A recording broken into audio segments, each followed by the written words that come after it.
Welcome back. એક્ઝામમાં બેઠા છો, ઇંગ્લિશના ક્વેશ્ચન્સની સિરીઝ શરૂ થશે. એક ક્વેશ્ચન નાઉનનો હશે ને હશે. મૂંઝાવાની જરૂર નથી. I am here, why should you fear. પહેલો જ પ્રશ્ન છે, જો આવડે શીખી ગયા હો નાઉન તો ટ્રાય કરજો. અધરવાઇઝ હું એવું કહું છું કે ગમે તેટલો અઘરો પ્રશ્ન આવશે નાઉનમાંથી, મારી જવાબદારી છે 100% તમને આવડે. પહેલો પ્રશ્ન છે, which of the following is a countable noun. Countable noun પૂછ્યું છે, ગણી શકાય તેવું. સ્ટાર, પેટ્રોલ, ગોલ્ડ કે નન ઓફ ધી અબોવ. સ્ટારને ગણી શકાય, પેટ્રોલને ગણી શકાય, પેટ્રોલ પછી ગોલ્ડને ગણી શકાય કે નન ઓફ ધી અબોવ. જે લોકોએ જે આન્સર આપ્યો એ હું તમને કહું છું કે દોસ્તો, ખરેખર સ્ટાર છે એને આપણે ગણી નથી શકતા, પરંતુ સ્ટાર ગણી શકાય છે, આપણી પહોંચ નથી. તો સર અમને કેમ ખબર પડશે કે ગણી શકાય એવા કયા છે, નથી ગણી શકાય એવા કયા છે? તો દોસ્તો નિયમ શીખવાડીશ કે જેનું બહુવચન થતું હોય એ કાઉન્ટેબલ હોય, એને ગણી શકાતા હોય, ભલે અઢળક હોય પણ બહુવચન થવું જોઈએ, એસ લાગવો જોઈએ. સ્ટારનું સ્ટાર્સ થાય કે ન થાય તો કે થાય.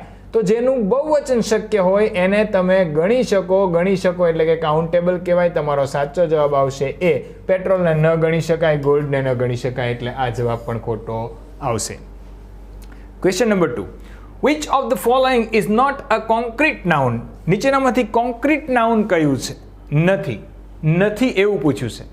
એર, પેટ્રોલ, પોએમ કે ઇન્ડિયા. ચલો, કોન્ક્રીટ નાઉન પૂછ્યું છે. તો first of all concrete noun એટલે નહીં ખબર હોય તો તમે જવાબ નહીં આપી શકો. કોન્ક્રીટ નાઉન એટલે કે જેને સ્પર્શી શકાય. તો પેટ્રોલને સ્પર્શી શકાય તો કે યસ. એરને સ્પર્શી શકાય તો કે યસ. પોએમને સ્પર્શી શકાય, કોઈ કાવ્ય ગાતું હોય તો એના કાવ્યને પકડી શકાય તો ન પકડી શકાય. જવાબ આવશે પોએમ. સર એરને થોડું કોન્ક્રીટ કહેવાય, એર થોડી પકડી શકાય. ભાઈઓ બહેનો, કોન્ક્રીટ નાઉન વખતે હું તમને શીખવાડીશ કે ઘણી વસ્તુઓ એવી છે કે જે આપણને સ્પર્શે છે, આપણે પકડીએ છે, પણ એનું ફિલિંગ નથી થતું, એટલા માટે એને આપણે કોન્ક્રીટમાં નથી ગણતા. મતલબ સમજતા નથી, પણ એકચ્યુઅલી નિયમ મુજબ તો એર પણ સ્પર્શ કરી શકાય, હવાને સ્પર્શ કરી શકાય છે. ટ્રાય કરો આમાં, એટલે ફિલિંગ આવશે. આવ્યું ના આવે? તમને થોડું પ્રોબ્લેમ છે. પેટ્રોલને કોન્ક્રીટ કહેવાય તો કે હા, એને સ્પર્શી શકાય, એ બધાને કોન્ક્રીટ કહેવાય. પોએમને કોન્ક્રીટ ન કહેવાય. તો આ તમારો જવાબ આવશે. ઓકે, આ જવાબ નહીં આવે, આ જવાબ નહીં આવે, આ જવાબ નહીં આવે, કારણ કે ઇન્ડિયા છે એને સ્પર્શી શકાય. આ હું સ્પર્શ્યો.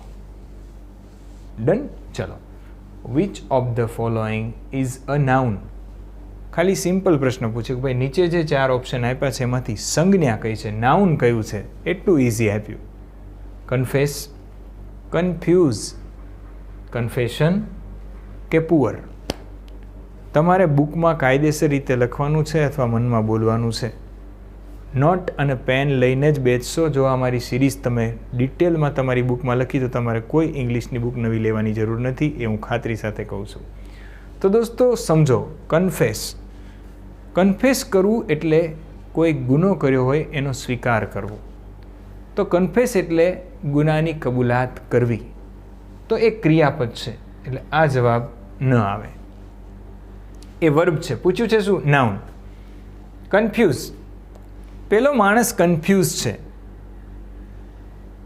The boy is confuse, he is a confuse boy. તો કન્ફ્યુઝ એ વિશેષણ છે કે આ છોકરો છે કેવો, તો કે કન્ફ્યુઝ. તો કેવા કેવી કેવું પૂછો તો ગુણવાચક વિશેષણ મળે, એટલે આ પણ વિશેષણ છે, નાઉન નથી. જવાબ ક્યાં લાવવાનો છે? નાઉન કયું છે? કન્ફેશન. કન્ફેશન એટલે ગુનાની કબૂલાત. કબૂલાત કરવી એવું નહીં, કબૂલાત એટલે કન્ફેશન. આ નાઉન છે, સંજ્ઞા છે. સંજ્ઞા કેમ મેળવવી એ પણ હું તમને શીખવાડીશ, ગુજરાતીમાં ઓલરેડી શીખવાડેલી છે. પુઅર, ઘણા લોકો એવું કે પુઅર એટલે ગરીબ. વાત સાચી છે, હું ના જ નથી પાડતો. પુઅર એટલે ગરીબ. તો ગરીબ છે એ કાં તો કોઈ માણસ હોય, કોઈ બાળક હોય, કોઈ વૃદ્ધ હોય, કોઈ વ્યક્તિ હોય. તો માણસ એ સંજ્ઞા છે, ગુજરાતીમાં સમજાવું. કેવો? ગરીબ. તો ગરીબ શું છે? ગરીબ વિશેષણ છે. શું છે? વિશેષણ. એવી જ રીતે ઇંગ્લિશમાં પુઅર મેન, ગરીબ માણસ. તો મેન શું છે? સંજ્ઞા છે, નાઉન છે.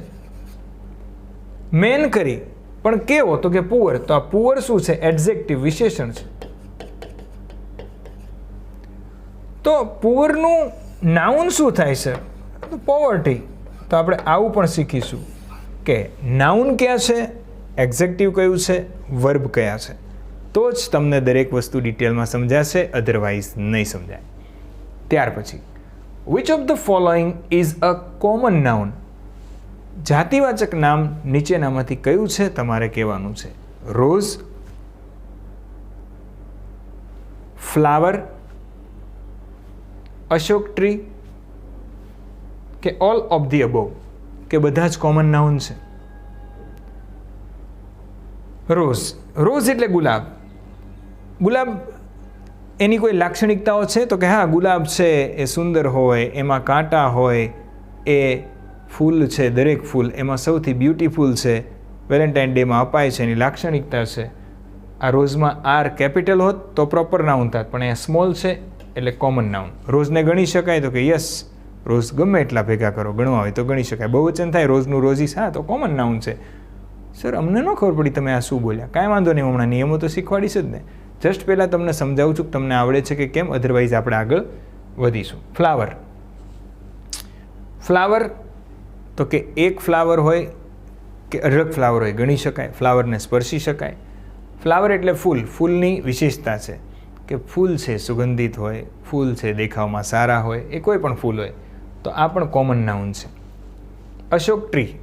અશોક ટ્રી 1, 2, 3 ગમે એટલા આસોપાલવ હોય, ગણી શકાય. ટ્રી છે એ પણ કોમન નાઉન છે, અને અશોકા ટ્રી એ પણ કોમન નાઉન છે.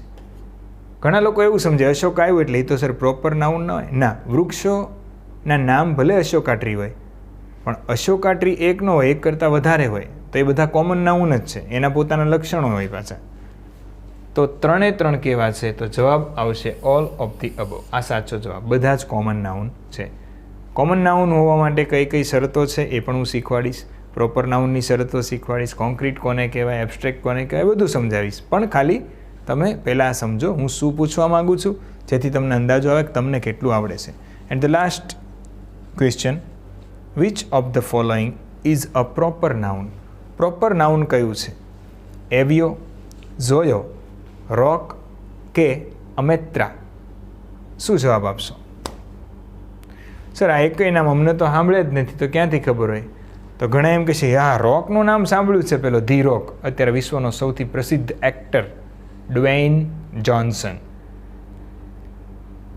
This is the man, the rock is cooking. Yeah. તો એ રોક એની વાત નથી.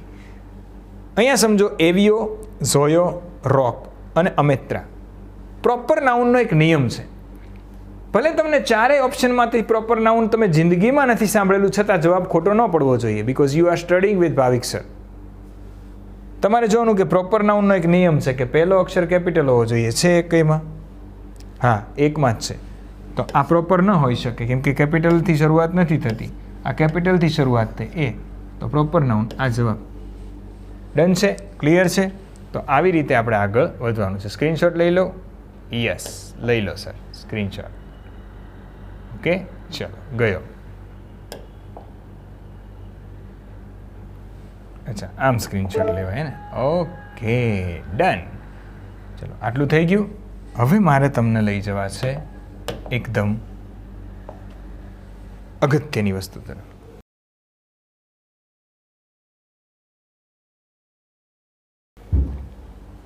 અહીંયા આગળ તમે તમારી સ્ક્રીનમાં જુઓ છો ટાઈપ્સ ઓફ નાઉન્સ. બરાબર? Types of noun.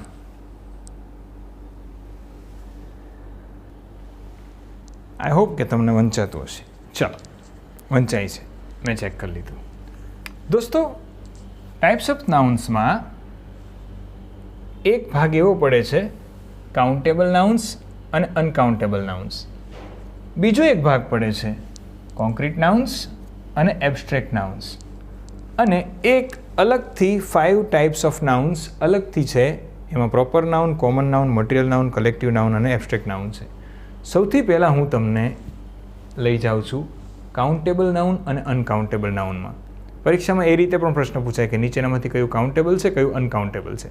તો એમાં કાંઈ વધારે કાંઈ ટાઈમ બગાડવાની જરૂર નથી. કાઉન્ટેબલ એટલે ગણી શકાય તેવા. આ કેવા છે? તો કે ગણી શકાય તેવા.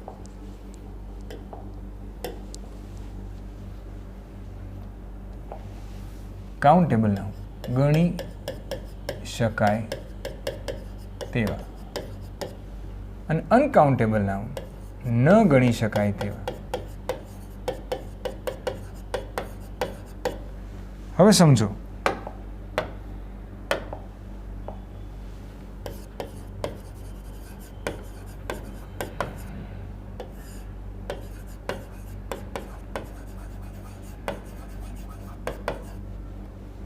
આ એક હું ભાગ પાડું છું અલગ.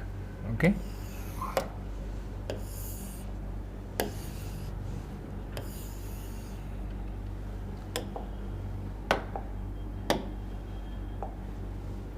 પહેલાં સમજો, પ્રોપર નાઉન એટલે કોણ?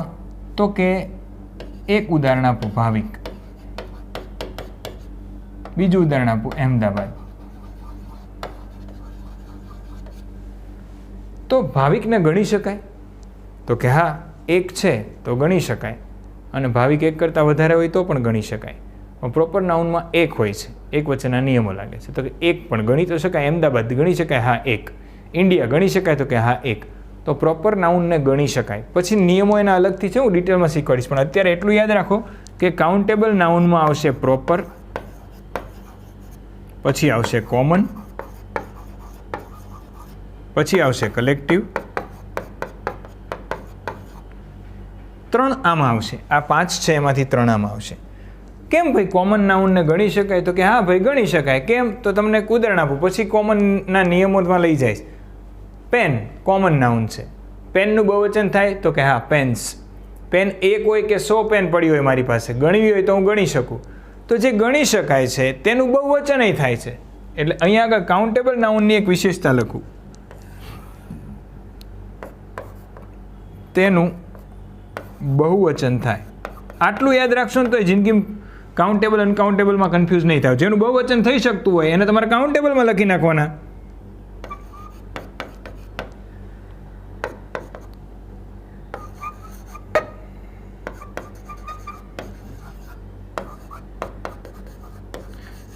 જો એ બહુવચન જ હોય એવું નથી કહેતો, કેમ કે પ્રોપર નાઉનમાં એક વચન નહીં આવશે, હે ને? પણ બહુવચન થઈ શકતું હોય કોમન નાઉનમાં. ઓકે, પછી કલેક્ટિવ નાઉન. જો કોમન નાઉનમાં સ્ટુડન્ટ તો એક હોય તોય ગણી શકાય, સ્ટુડન્ટ 1000 હોય તો પણ ગણી શકાય, પેન એક હોય તોય ગણી શકાય, 1000 હોય તો પણ ગણી શકાય. તો કોમન નાઉન બધા એમાં આવશે. કલેક્ટિવ નાઉન, કલેક્ટિવ નાઉન તો કલેક્ટિવ નાઉન તમને હું શીખવાડીશ, પણ અત્યારે જસ્ટ કહું. A group of boys, a group of boys તમને શીખવાડીશ. નાઉન ઓફ નાઉનમાં ધ કઈ રીતે લાગે અને ક્યારે ન લાગે આર્ટિકલ વખતે. પણ અહીંયા જો અ ગ્રુપ ઓફ બોયઝ, તો એક ગ્રુપ હોય તોય ગણી શકાય અને એક કરતાં વધારે ગ્રુપ હોય તોય ગણી શકાય. એટલે બહુવચન થાય, જરૂરી નથી ગ્રુપ્સ. એ જ રીતે અ ટ્રુપ ઓફ મંકીઝ આવે, અને આપણા છોકરાઓ મંકી જેવા જ હોય. તો જો પરીક્ષામાં આવે પૂછાય. A troop of childrens, children પોતે જ બહુવચન છે, એસ નહીં લાગે. A troop of children, a group of boys, a bevy of girls. છોકરીઓ ભેગી થાય તો એને ગ્રુપ ન કહેવાય, એને બેવી કહેવાય. આ પરીક્ષામાં પૂછાય કે તમે અહીંયા જો આ બહુવચન છે, ઓફ પછીનું બધું, પણ આગળ એને એક વચન લાગ્યું એટલે એ ખરેખર એક વચન બનાવે છે, ટોળું. બરાબર? A troop of children, a group of boys. છે એક કરતાં વધારે લોકો કલેક્ટિવ નાઉનમાં એવું હોય, શીખવાડીશ, બહુ ઇઝી છે, ડોન્ટ વરી.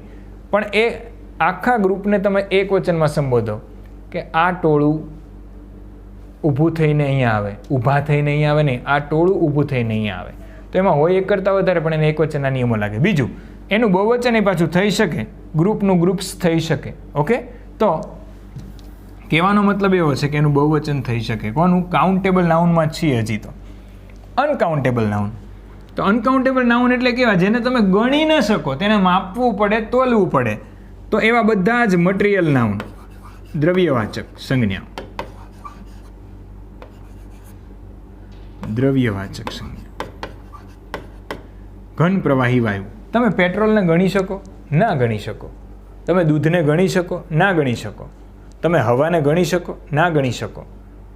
તમે ઓક્સિજનને ગણી શકો? ના ગણી શકો. તમે સોનું એને ગણી શકો? ના, એને તોલવું પડે. તો જેને માપવું પડે, તોલવું પડે, એને મટીરિયલ નાઉન કહેવાય. એને ગણી ન શકાય તો એ અનકાઉન્ટેબલમાં આવે. એવી જ રીતે એક આવે છે એબ્સ્ટ્રેક્ટ નાઉન,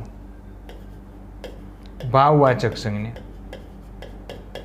તો એબ્સ્ટ્રેક્ટ નાઉન એટલે કે ભાવવાચક સંજ્ઞા, એને અનકાઉન્ટેબલમાં લખવાનું. કેમ? દાખલા તરીકે એક એક્ઝામ્પલ આપું. લવ.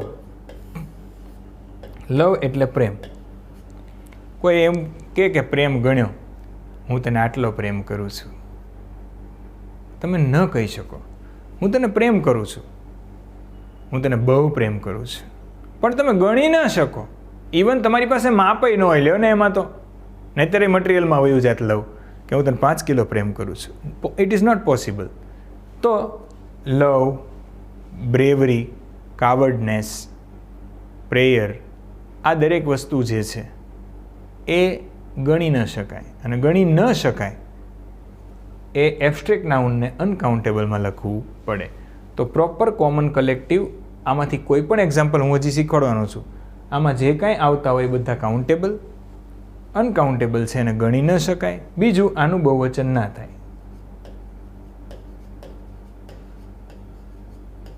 તો ભાવિક સર પાસેથી એક વસ્તુ શીખો, જેનું બહુવચન થતું હોય ઇવન પ્રોપર નાઉન સાથે તો એ કાઉન્ટેબલમાં આવશે. જેનું બહુવચન ન થાય એ અનકાઉન્ટેબલમાં આવશે.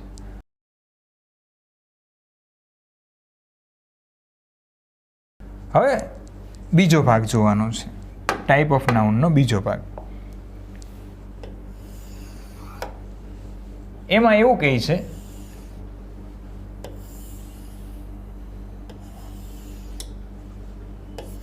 કોન્ક્રીટ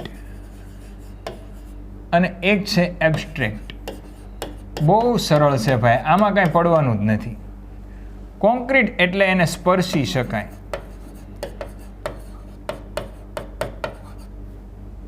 સ્પર્શી ન શકાય. હવે તમારે મને કહેવાનું, પ્રોપર નાઉનને સ્પર્શી શકાય? તો કે હા, ભાવિક હોય તો ભાવિકને સ્પર્શી શકાય. પછી નર્મદા છે તો એને સ્પર્શી શકાય, હે ને? પ્રોપર નાઉન કોઈ પણ હોય એને સ્પર્શી શકાય. એટલે બધા પ્રોપર નાઉન આમાં આવશે. અને સ્પર્શી શકાય તો જ પ્રોપર લખવા, નહીંતર ના લખવા. આગળ શીખવાડીશ કે ગણી શકાય તો જ પ્રોપર લખવા, નહીંતર ન લખવા. બહુ મસ્ત નિયમો શીખવાડીશો દોસ્તો. વધારે ક્યાં એકની એક વાત કર્યા કરી, મસ્ત ભણાવીશ, મસ્ત ભણાવીશ. મને જોજો ચેપ્ટર પૂરું થાય પછી તમારા બધા પ્રશ્નો સોલ્વ. તો સ્પર્શી શકાય એને કોન્ક્રીટ કહેવાય. તો ભાવિક કોન્ક્રીટ કહેવાય કે નહીં? હા. તારું નામ શું છે? તુંય કોન્ક્રીટ છે. પછી કોમન નાઉન, પ્રોપર હોય તો કોમન તો હોય જ ને. હું ભાવિક તો છું જ, સાથે પાછો મેન. કોમન નાઉન મારું શું છે? Man, boy, teacher. તો સ્પર્શી શકાય? હા. રિવર સ્પર્શી શકાય? તો કે હા. સિટી સ્પર્શી શકાય? તો કે હા. ટેબલ કોમન નાઉન છે, સ્પર્શી શકાય? તો કે હા. ફેન સ્પર્શી શકાય? તો કે હા. Everything that you can touch it is a concrete noun. કઈ રીતે યાદ રાખવું? તો આપણી બધી દિવાલો કેવી હોય, કોન્ક્રીટની બનેલી હોય ને, તો કોન્ક્રીટને ટચ કરી શકે, દિવાલને ટચ કરી શકે? તો કે હા, તો કે કોન્ક્રીટ નાઉન છે, સીધી વસ્તુ છે. તો કોમન નાઉન બધા કોન્ક્રીટ ટચ કરી શકાય. ટોળું કલેક્ટિવ નાઉન, ગ્રુપ. ભલે ને એક ટોળું બેઠું હોય ત્યાં જઈને ટચ કરાય, પણ હળી બહુ ન કરે, ટોળું ભેગું થઈને ટીપી નાખે. Collective noun. પછી મટીરિયલ. તમે કહો તો મટીરિયલ કોન્ક્રીટમાં આવશે કે એબ્સ્ટ્રેક્ટમાં? મટીરિયલને ટચ કરી શકાય, પેટ્રોલને ટચ કરી શકાય, કરી શકાય. દૂધને કરી શકાય, પાણીને કરી શકાય. So milk, petrol, water, whatever it is liquid, but you can touch it. Air સ્પર્શી શકાય. ઓક્સિજન સ્પર્શી શકાય. એ તો અનુભવ નથી થતો, કેમ કે એટલું બધું હલકું છે કે આપણને અનુભવ નથી થતો, બાકી સ્પર્શી શકાય. હે? ગોલ્ડ, સોનું, એલ્યુમિનિયમ, સિલ્વર, બધી જ ધાતુઓ સ્પર્શી શકાય ને. તો મટીરિયલ, કેમ કે એને ગણી ન શકાય એટલે મટીરિયલ કીધું. પણ હા, સ્પર્શી શકાય ને એની વાત ચાલે છે. અત્યારે ગણવાની વાત ચાલતી નથી, માપવાની વાત ચાલતી નથી. વાત ચાલે છે કોન્ક્રીટ નાઉન છે કે નહીં. કાઉન્ટેબલમાં એ નહીં આવે. જો મટીરિયલ નાઉન કાઉન્ટેબલમાં એટલે ન આવે કે ભાઈ મટીરિયલને ગણી ન શકાય, પણ અહીંયા વાત છે સ્પર્શવાની, કોન્ક્રીટની. ફરી વખત કહું છું, કાઉન્ટેબલ એટલે ખાલી ગણી શકાય તેવા, અનકાઉન્ટેબલ એટલે ગણી ન શકાય તેવા. એને નોન કાઉન્ટેબલ કહેવાય ને અનકાઉન્ટેબલ કહેવાય. કોન્ક્રીટ એટલે સ્પર્શી શકાય તેવા. તો સ્પર્શી બધાને શકાય, સિવાય પોતે એબ્સ્ટ્રેક્ટ નાઉનને જ ન સ્પર્શી શકાય. પ્રેમને સ્પર્શી શકાય. તમે મને પ્રેમ કરો છો, હું તમને કરું છું. ચલો સ્પર્શીને દેખાડો પ્રેમને. આપણે એકબીજાને સ્પર્શી શકીએ, પ્રેમને સ્પર્શી શકે. ગુસ્સો, બાપાનો ગુસ્સો સ્પર્શી શકે? ન સ્પર્શી શકે. સાહેબ અમને તો સ્પર્શે છે, પણ એ હાથ છે. ગુસ્સો સ્પર્શે નહીં, એને ટચ ન કરી શકાય. તો abstract noun is just to feel, not to count, not to touch. Understand? Okay, તો હું ભણાવીશ ડિટેલમાં. એબ્સ્ટ્રેક્ટ નાઉન આમાં આવશે. Okay, love, courage, confession. હમણાં જોયું તો કબૂલાત. ઓકે, કન્ફેસ એટલે કબૂલાત કરવી એ વર્બ છે, પણ કન્ફેશન એ નાઉન છે. પછી પુઅર્ટી, ગરીબાઈ અનુભવવાની હોય. ઓકે, તો આ એબ્સ્ટ્રેક્ટ નાઉન છે એ એબ્સ્ટ્રેક્ટ, બાકી બધા જ છે એ કોન્ક્રીટ. આશા રાખું છું આટલું તો તમને ખબર પડી ગઈ હશે. ડન છે? ક્લિયર છે? Yes sir. તમે કરાવો ને ક્લિયર ન હોય એવું તો બને નહીં. ચાલો સ્ક્રીનશોટ લઈ લઈશું. ચલો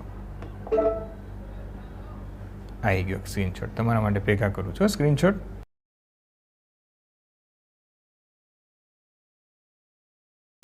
ચલો હવે આપણે આગળ જોઈએ.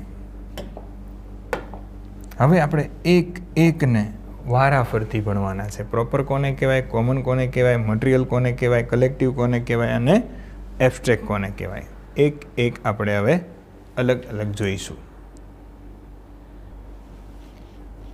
તમને સ્ક્રીનશોટ તો ઠીક છે, પણ જોડે જોડે આ મટીરિયલ પણ મેં તમારા માટે તૈયાર કરેલું છે, એ પણ મળી જશે. Countable nouns and uncountable nouns. દોસ્તો આ અનકાઉન્ટેબલ નાઉન્સને ઘણી વખત એ લોકો માસ નાઉન પણ કહે છે. એટલે પરીક્ષામાં પૂછાય કે which of the following is a mass noun, તો ટાર્ગેટ વિથ ભાવિક મારુના વિદ્યાર્થીઓને કંઈક નવું ન લાગવું જોઈએ. અરે માસ એટલે જથ્થો, જથ્થો એટલે ગણી નો કાંઈ જથ્થામાં હોય તો એને માસ નાઉન પણ કીધું છે. આમ ખુશ થવાનું કે ચાલો અમને કંઈક અલગ મળી રહ્યું છે, અમે કંઈક બીજાથી અલગ કરવાના છીએ. કાઉન્ટેબલ ગણી શકાય, નોન કાઉન્ટેબલ અથવા અનકાઉન્ટેબલ ન ગણી શકાય તેવા. અનકાઉન્ટેબલ નાઉન્સને માસ નાઉન પણ કહેવામાં આવે છે. મેં તમને હમણાં કીધું માસ એટલે જથ્થો, કેમ કે ગણી નો કાંઈ જથ્થાને થોડો ગણી શકાય. જથ્થો જથ્થો છે, ઢગલો હોય તો એ ઢગલાને તમે આમ એ ધૂળ હોય તો એને કાંઈ ગણી ન શકો, એ માસ નાઉન.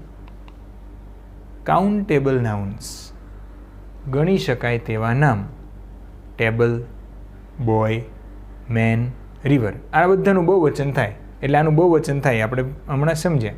અને આ ગણી ન શકાય તેના ઉદાહરણો લવ, બ્રેવરી, ઇન્ફોર્મેશન, મર્સી એટલે દયા, મર્સી, પીટી.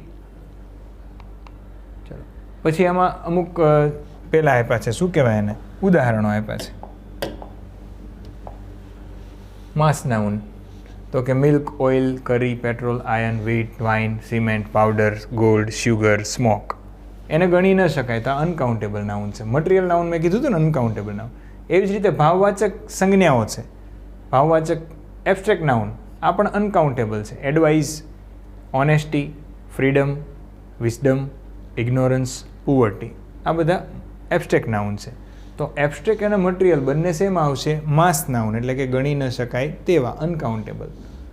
પછી હીટ, ગરમી છે, એને માપવી પડે, ગણી ન શકાય. Weather, gravity, storm, wind, cold. તો ભાઈ જેને ગણી ન શકાય 1, 2, 3, 4, 5 એ બધા આમાં આવી ગયા. લોજિક, જિયોગ્રાફી, કેમેસ્ટ્રી, આ બધા સબ્જેક્ટના નામ છે, એને પણ અનકાઉન્ટેબલ ગણવા. હો, સાયન્સ, હિસ્ટ્રી એવું આવે તો એવું ન સમજવું કે સાયન્સને ગણી શકાય ને હિસ્ટ્રીને ન ગણી શકાય. વિષયોના નામ આમ આવશે, બ્રાન્ચીસ ઓફ લર્નિંગ. પછી status, traffic, crockery, clothing, news, luggage, garbage. તો એ બધો જથ્થો હોય, ગણી ન શકાય. કચરો છે એને કાંઈ થોડો ગણવાનો હોય. ન્યૂઝ એને ન ગણી શકાય. Scenery, poetry, monkey, work, heritage, વારસો ગણી ન શકાય. ઇન્ફોર્મેશન, પછી બગાડ, વેસ્ટેજ, લગેજ, આવા તો અઢળક છે. જો હું તમને એક વસ્તુ કહું, પરીક્ષામાં કોઈ પણ પૂછાય તો હું તમને એવી ખાતરી આપું છું કે મારા ભણાવેલામાંથી પૂછાય, પણ એવું નથી કહેતો કે આમાંથી જ પૂછાય. હું એમ કહું છું કે હું તમને એવું કહી દઉં કે જેનું બહુવચન શક્ય હોય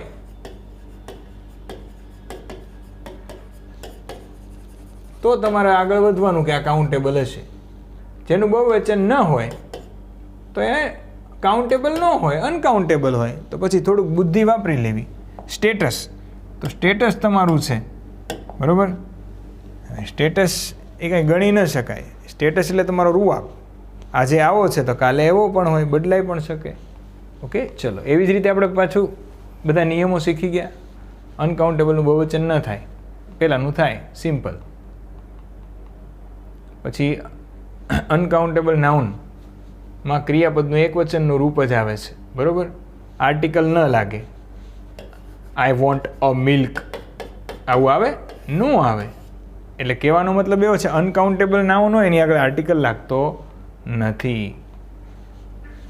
પછી આપણે શીખ્યા કોન્ક્રીટ નાઉન અને એબ્સ્ટ્રેક્ટ નાઉન. તો કોન્ક્રીટ એટલે સ્પર્શી શકાય, એબ્સ્ટ્રેક્ટ એટલે જેને સ્પર્શી ન શકાય. તો કોન્ક્રીટનું એક બીજું નામ છે ગુજરાતીમાં મૂર્ત નામ, કે જેને સ્પર્શી, મૂર્તિ હોય એમ સ્પર્શી શકાય. અમૂર્ત નામ એટલે એબ્સ્ટ્રેક્ટ નાઉન, જેને ન સ્પર્શી શકાય. એક્ઝામ્પલ છે કાવ, રિવર, ગોલ્ડ. તો કોન્ક્રીટ નાઉન છે તો કાવનું કાવ્સ થાય, રિવરનું રિવર્સ થાય, ગોલ્ડનું ગોલ્ડ્સ ના થાય. એટલે અહીંયા એવું નહીં લખવાનું કે કોન્ક્રીટ નાઉનના બહુવચન થઈ શકે. ના, કોન્ક્રીટ નાઉનનો એકવચન નહીં થાય ને બહુવચન નહીં થાય, પણ મટીરિયલ નાઉન અંદર છે તો મટીરિયલ નાઉનનું પાછું બહુવચન થાય નહીં. એબ્સ્ટ્રેક્ટ નાઉન એટલે કે જેને આપણે સ્પર્શી નથી શકતા, દેખી નથી શકતા, માત્ર વિચાર કરી શકીએ, અનુભવી શકીએ છીએ, અને અમૂર્ત નામો કહેવાય. લવ, પછી ફ્લાઇટ એટલે ઉડાન, એંગર એટલે ગુસ્સો, બ્યુટી. ઓકે, ચલો. એરોપ્લેન છે એ કોમન નાઉન છે, કોન્ક્રીટ નાઉન છે, પણ એ જે આપણે ઉડાન ભરીએ છીએ તો એને આપણે અનુભવવાની જ હોય. તો ફ્લાઇટ, ઉડાન, બરાબર છે, એ એબ્સ્ટ્રેક્ટમાં આવશે.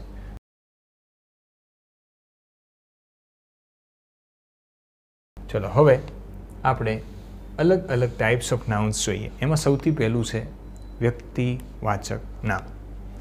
જો હવે હું મારી સ્ટાઇલમાં ભણાવીશ. સૌથી પહેલાં આપણે કોમન નાઉન ભણીએ.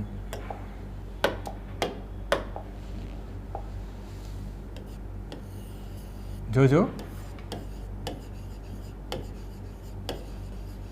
કોમન નાઉન ગુજરાતીમાં તેને આપણે કહીશું સામાન્ય નામ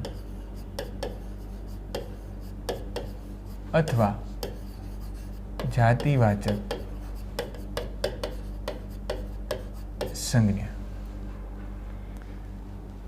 કોને કહેવાય કોમન નાઉન?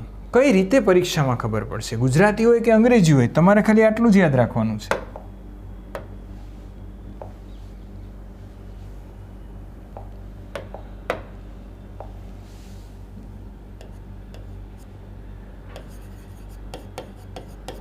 અલગ અલગ કે એક સંજ્ઞાઓ જ્યારે એક સમાન લક્ષણો ધરાવતા હોય ત્યારે તે એક વર્ગ બનાવે છે.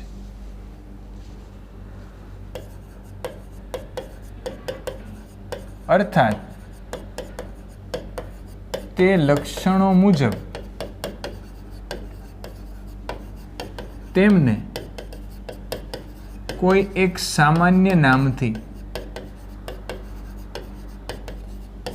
સામાન્ય નામ એટલે કોમન નાઉન,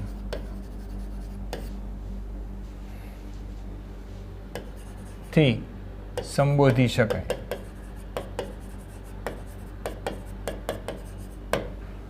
દાખલા તરીકે તમને એક્ઝામ્પલ આપો.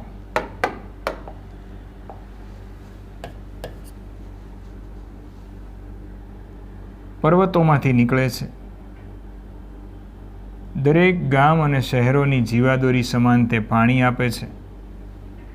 આવા એક પ્રવાહને અલગ અલગ દુનિયામાં અલગ અલગ પર્વતોમાંથી આવા પ્રવાહો ઘણા બધા નીકળતા હશે. એ દરેકને તમે એક સામાન્ય નામ આપ્યું, નદી. ઇંગ્લિશમાં તમે નામ આપ્યું રિવર. તો આ રિવર છે એ દરેકને કહેવાય કે જે પાણી આપે છે. એટલે એમણે એક સમાન લક્ષણો ધરાવતી એવી દરેક વસ્તુ કે જે પર્વતોમાંથી નીકળે છે અને પાણી આપે છે, પ્રવાહના સ્વરૂપે ધીરે ધીરે ધીરે આગળ વધતી દરિયા કે બીજી નદીને મળે છે. આ જે પ્રવાહ આપતું જે નામ છે એ બધી જગ્યાએ જ્યાં પણ હોય એને ત્યાં નદી કહેવાય. પાકિસ્તાનમાં હોય, ભારતમાં હોય, અફઘાનિસ્તાનમાં હોય, અમેરિકામાં હોય, લંડનમાં હોય, ક્યાંય પણ હોય એને નદી કહેવાય. તો એને આપણે રિવર કીધું. બીજું, આ રિવર છે એનું બહુવચન નહીં થઈ શકે, કેમ કે ઘણી બધી રિવર હોય તો એને રિવર્સ કહેવાય. નદી અને નદીઓ.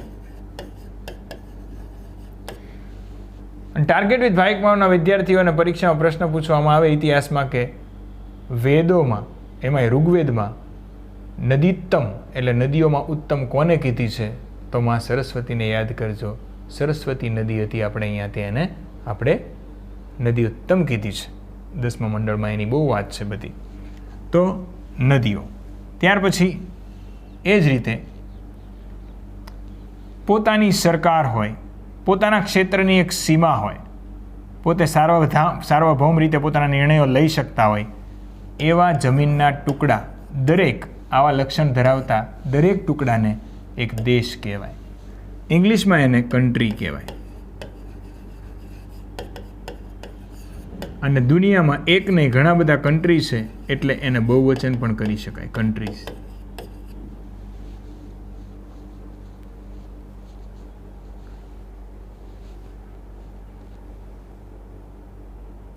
પશુ 4 પગ છે, આંચળ છે, દૂધ આપે છે, હિન્દુઓમાં તે પૂજ્ય ગણાય છે.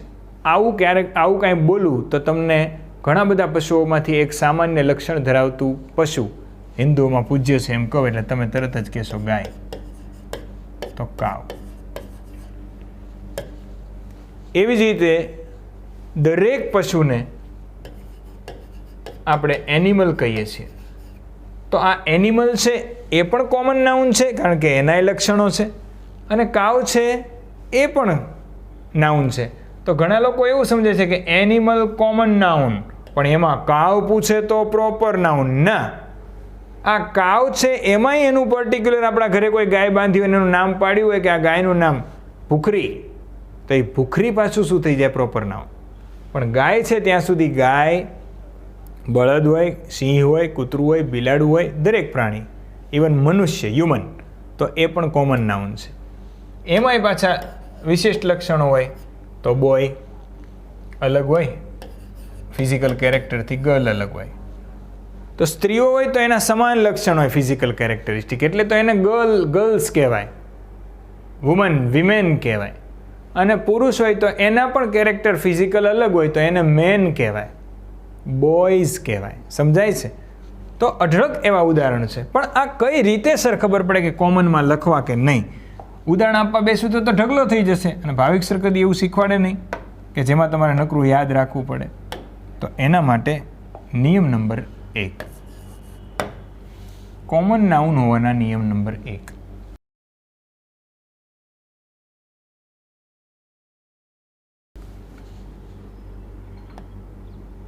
સૌથી પહેલાં એ કાઉન્ટેબલ હોવું જોઈએ. આ પહેલી શરત. કેવું હોવું જોઈએ? કાઉન્ટેબલ, એટલે કે ગણી શકાય તેવું હોવું જોઈએ. બીજું, તે કોન્ક્રીટ હોવું જોઈએ. જોજો ભૂરા, આટલું શીખી ગયા તો જિંદગીમાં ખોટા નહીં પડો. કાઉન્ટેબલ એટલે એક વખત લખું છું પછી નહીં લખવું, ગણી શકાય તેવા. કોન્ક્રીટ એટલે સ્પર્શી શકાય તેવા. તો જ કોમન લખવું જ નહીં.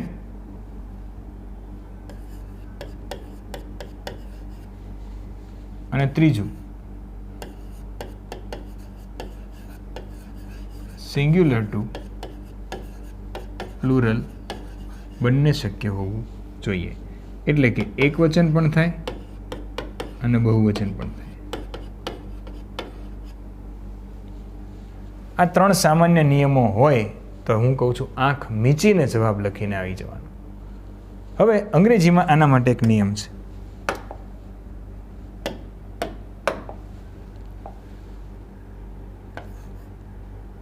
નિયમ નંબર 4.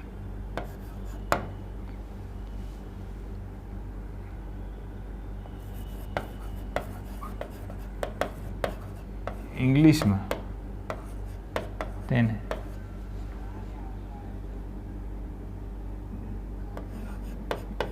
વાક્યની શરૂઆતમાં ન હોય તો સ્મોલ લેટરમાં લખાય છે. આ તો બધાને ખબર છે કે કોઈ પણ એમ વાક્યની શરૂઆતમાં પહેલો અક્ષર કેપિટલ હોય, બાકી વાક્યની શરૂઆતમાં ના આવ્યો હોય કાવ તો ગમે ત્યાં વચ્ચે હોય તો એ કેવો હોય? સ્મોલ લેટર હોય. પણ પ્રોપરમાં ઊંધું આવશે. પ્રોપરમાં એ વાક્યની શરૂઆતમાં હોય કે વાક્યમાં ગમે ત્યાં વચ્ચે હોય એ કેપિટલ આવશે. એટલે આપણે એક પ્રોપર પૂરતું યાદ રાખીશું. બાકી બધામાં છે ને પ્રોપરમાં એક કેપિટલ હોય, બાકી બધે સ્મોલ લેટર જ હોય છે બધા નાઉન. એટલે આપણે આમાં નહીં લખીએ. ખાલી અત્યારે આટલું કહું છું. કોમન નાઉનમાં દુનિયાનું કોઈ પણ વસ્તુ તમને એમ લાગે કે સ્પર્શી શકાય તો કે હા, ગણી શકાય તો કે હા, અને એનું એકવચન ને બહુવચન થાય તો કે હા, કોમન નાઉન લખીને આવતું રહેવું. દુનિયાનું કોઈ પણ ચેક કરવાની જાતે છૂટ છે. હવે મારે તમને લઈ જવા છે પ્રોપર નાઉનમાં. તો પ્રોપર નાઉનમાં મારે તમને લઈ જવા ને તો અહીંથી લઈ જવા પડશે. આમાં આ જ સ્લાઇડમાં તો જ વધારે ક્લિયર થશે.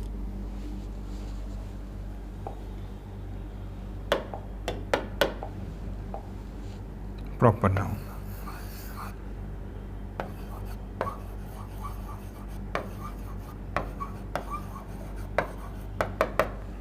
આને કહેવાય વિશેષ. ઓલું સામાન્ય નામ હતું, સામાન્ય લક્ષણો ધરાવતું. આ સામાન્યમાંથી પાછો કોઈ એકને જ બોલાવવાનું છે, વિશેષ નામ અથવા વ્યક્તિવાચક સંજ્ઞા, એટલે પર્સનલ એમ.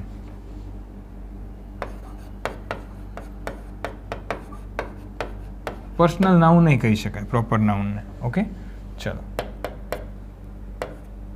આની વ્યાખ્યા શું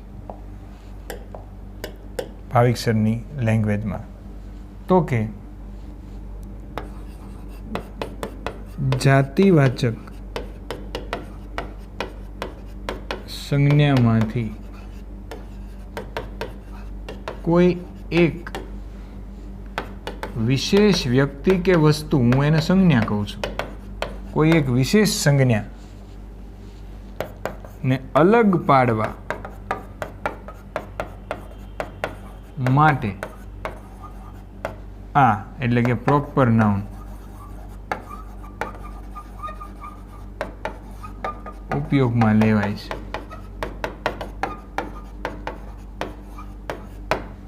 પરીક્ષામાં પ્રોપર નાઉનને ઓળખવા માટે થઈને શું ધ્યાનમાં રાખવું? એક તો સાવ સહેલું છે કે ભાઈ કોઈ પણ કેપિટલ લેટરથી શરૂ થાય ને બધાને પ્રોપર નાઉન કહેવાય. પણ એ પછી પહેલાં તો આ શીખવું પડશે ને. પહેલાં આપણે અહીંયાથી લઈએ. રિવરની આ કોમન નાઉન છે, રિવર. એમાંથી એક પ્રોપર નાઉન લઈએ તો તમને વાંધો કંઈ? તો કે ના, અમને શું વાંધો? આમાંથી ઉદાહરણ લઈએ. રિવર, એમાંથી રિવરમાંથી આપણે એક રિવર પકડીએ, નર્મદા. તો નર્મદામાં જો એન કેપિટલ કર્યો. રિવર કહું છું તો તમને ખબર નહીં પડે કે કોની વાત કરું છું. ખાલી એટલી ખબર પડશે કે રિવર એટલે હા ભાઈ પાણી નીકળતું હશે દરિયામાંથી, દરિયાને મળતું હશે, એવી એક ઝરણું છે, એને નદી કહેવાય, એને રિવર કહેવાય. પણ હું જ્યારે નર્મદા બોલું છું ત્યારે તમને નર્મદા દેખાશે.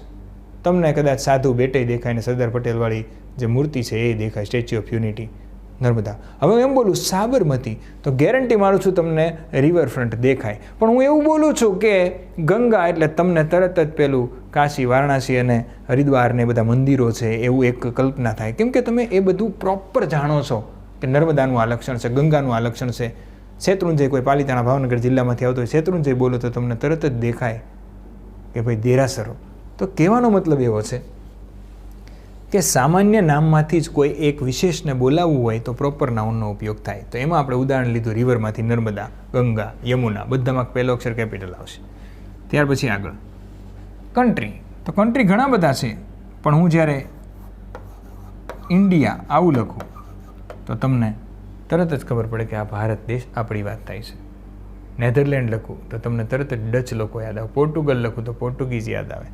તો કન્ટ્રીમાં પણ જો કેપિટલ ગમે ત્યાં હોય, વાક્યમાં વચ્ચે હોય કે શરૂઆતમાં હોય, બધે કેપિટલ. એ જ રીતે દેશની વાત થઈ ગઈ. ગાયના તો નામ આપણે કાંઈ પાડતા નથી. Animal, boy, girl. બોયનું નામ કોઈ હોય પ્રોપર તો હું મારું જ નામ લખું છું, ભાવિક. ઓકે, બરાબર છે. ચલો ત્યાર પછી આગળ આપણે લઈએ કે અહીંયા આગળ સમજો કે મિનિસ્ટર.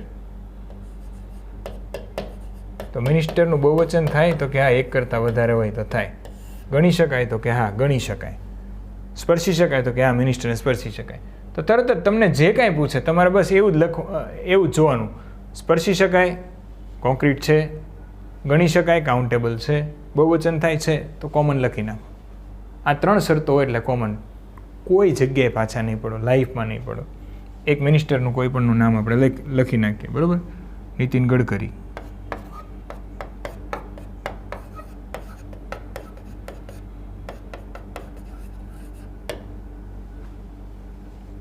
સિટીઝ ઘણા બધા, પણ હું એવું લખું કે ભાઈ ગાંધીનગર તો તમને ગુજરાતની કેપિટલ જ દેખાય.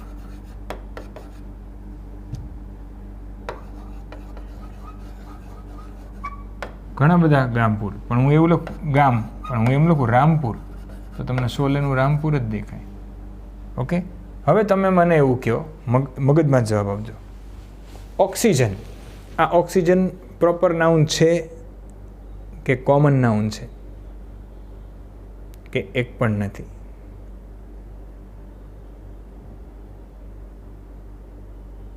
દોસ્તો, ઓક્સિજનને સ્પર્શી શકાય તો કે હા, પણ એને ગણી શકાય? ન ગણી શકાય. એને માપવું પડે, તોલવું પડે. તો યાદ રાખજો, આના પણ નિયમો છે પ્રોપર નાઉનના. નિયમ નંબર 1, એટલે તમે કોઈ પણ રીતે કાંઈ પણ પૂછે, ભાવિક સરે કીધું તું કે પ્રોપર નાઉન આની જેવું જ છે, થોડો જ ફેર પડશે. એ કહું છું કયો? એક તો એ કાઉન્ટેબલ હોય, ગણી શકાય. બીજું એને સ્પર્શી શકાય, એ કોન્ક્રીટ હોય. અને ત્રીજું એ ખાલી સિંગ્યુલર હોય, પ્લુરલ ઇઝ નોટ પોસિબલ. અને ખાસ અહીંયા ચોથો નિયમ છે કે સ્ટાર્ટ વિથ કેપિટલ લેટર. ફરજિયાત કેપિટલ લેટર.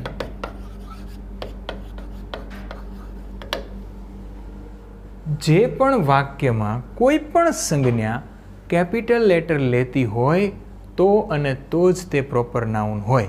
હવે આ બંનેમાં આટલી જ વસ્તુ સમાન છે. બંને કાઉન્ટેબલ છે, કે કાઉન્ટેબલ તો છે જ ને. એક એ ગણતરી તો છે જ. કોન્ક્રીટ સ્પર્શી શકાય બંનેને. બોયને પણ સ્પર્શી શકાય અને ભાવિકને પણ સ્પર્શી શકાય. સિટીને પણ સ્પર્શી શકાય, અહેમદાબાદને પણ સ્પર્શી શકાય, રિવરને પણ સ્પર્શી શકાય, એ જ રીતે નર્મદાને, કેમ કે એ જ છે ને ભાઈ. પણ એક વસ્તુ કે proper noun must be in singular, it can not take plural. તો એને એક વચનના જ ક્રિયાપદના નિયમો લાગશે. અહીંયા આગળ એક વચન હશે તો એક વચનના લાગશે, ને બહુવચન હોય તો બહુવચન. કેમ? કે કોમન નાઉન સિંગ્યુલર બી હોઈ શકે અને પ્લુરલ બી હોઈ શકે. તો આટલી વસ્તુ છે એ ક્લિયર તમારે કરવાની છે. એક સ્ક્રીનશોટ તમારા માટે જ લઈ રહ્યો છું, બરાબર છે? એક વખત તમારે નજર ફેરવવી હોય તો તમે ફેરવી શકો છો.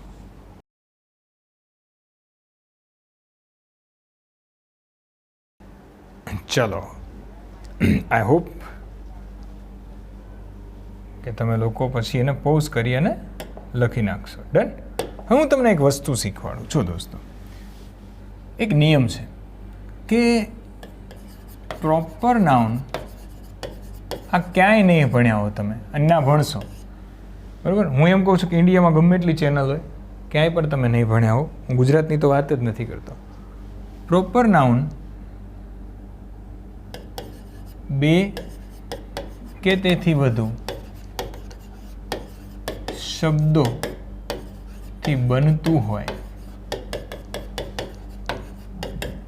તો પણ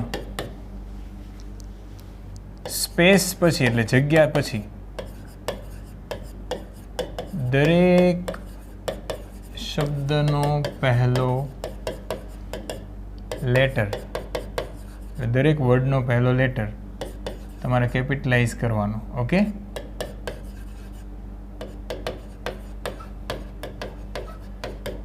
ન સમજ્યા? ઓકે, તો હું એટલે તો છું.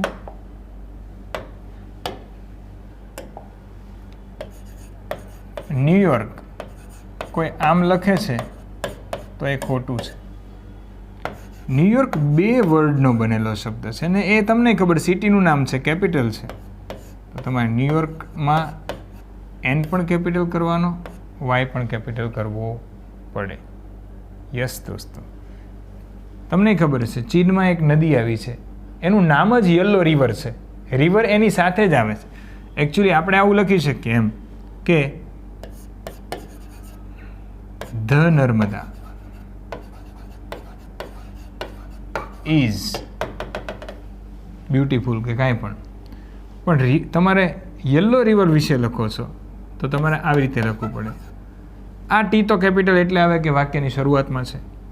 યલો રિવરમાં વાય પણ કેપિટલ કરવો પડે અને રિવર પણ કેપિટલ કરવું પડે. Yellow river is in China. C પણ કેપિટલ કરવો પડશે ને, કેમ કે પ્રોપર નાઉન છે. કહેવાનો મતલબ છે કે પ્રોપર નાઉન વાક્યમાં ગમે ત્યાં હોય, સ્ટાર્ટ વિથ કેપિટલ. બીજું, પ્રોપર નાઉન એક કરતાં વધારે ભાગમાં વહેંચાયેલું હોય તો પણ આપણે તેને અલગ અલગ શબ્દોનો પહેલો લેટર કેપિટલ કરવો પડે. આ વસ્તુની તમને ખબર ન હોય તો આજે પડી હશે એવી આશા રાખું છું. સમજાય છે? તમે આપણા ઇન્ડિયામાં પણ જો કોઈ એવું એકય વર્ડ આવતો હોય, બરાબર, તો તમે એને પ્રોપર નાઉન આવતું હોય તો તમે એને આવી રીતે બે ભાગમાં વિભાજિત કરી અને લખી શકો છો. ડન છે? ચલો, ન્યુયોર્ક છે, ન્યૂ જર્સી છે. ઇન્ડિયામાં એવા નામ નથી હોતા, એ અંગ્રેજોના નામ છે એટલે મોટા ભાગે એનામાં જ આ તમને જોવા મળશે. ન્યૂ જર્સી, ન્યુયોર્ક તો કેપિટલ આવશે ટૂંકમાં. ઓકે, ચલો ડન. તો આ એક અગત્યનું હતું જે મારે તમને સમજાવવું પડે. ચાલો, હવે જે ત્રીજું છે, બરાબર, એ પહેલાં ફટાફટ તમે એક વખત નજર ફેરવી લો. વ્યક્તિવાચક નામ કોને કહેવાય, મેં જેટલી ચર્ચા કરીએ છીએ. જાતિવાચક કોને કહેવાય, દરેક વસ્તુ. ઓકે, ચલો હવે હું તમને આ પછી ભણાવું છું. He is the newton of our country. કઈ રીતે ધ આર્ટિકલ લાગ્યો, બાકી આર્ટિકલ ક્યાં કયો લાગશે, વ્યક્તિવાચકમાં કયો લાગશે કે નહીં લાગે, જાતિવાચકમાં કયો લાગશે કે નહીં લાગે, એ આપણે બધું પછી ભણીશું. ઓકે, કેમ કે હવે આપણે ભણવાનું છે એ છે કલેક્ટિવ નાઉન.